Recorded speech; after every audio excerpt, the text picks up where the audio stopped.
Hello అందరికీ వరలక్ష్మి వ్రతం శుభాకాంక్షలు. నేనైతే మా అమ్మ వాళ్ళ ఇంటి దగ్గరికి వెళ్ళి అమ్మవారిని అయితే పెట్టుకుని ఇలా సింపుల్గా రెడీ చేసుకుని అయితే పూజ చేసుకున్నానండి. నాకు ముందు రోజు నైట్ అయితే చాలా వర్షం వచ్చింది, అయినా కానీ ఇంకా ఎర్లీ మార్నింగ్ అన్నీ తెచ్చుకొని చేసుకున్నాను. మా ఓడు వచ్చి రాని మాటలతో ఓమంటున్నాడు. అమ్మవారి దయతో పూజ అయితే చాలా బాగా కంప్లీట్ చేసుకున్నానండి నేను. ఇంకా మా అమ్మకి, మా పెద్దమ్మకి, ఇంకా ముగ్గురికి వాయనం అయితే ఇచ్చాను.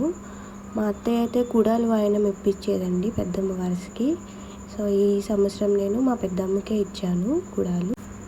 అమ్మవారి దగ్గర 9 రకాల ప్రసాదాలు అయితే నైవేద్యం కింద పెట్టారండి. గారెలు, తాలికలు, కుడాలు, బూరెలు, చరివిడి వడపప్పు, శనగలు, అప్పాలు, పానకాలు, పరమాన్నం, ఇంకా పులిహోర. నేనైతే ఇలాగ చేసుకున్నానండి. మా వీడియో మీకు నచ్చితే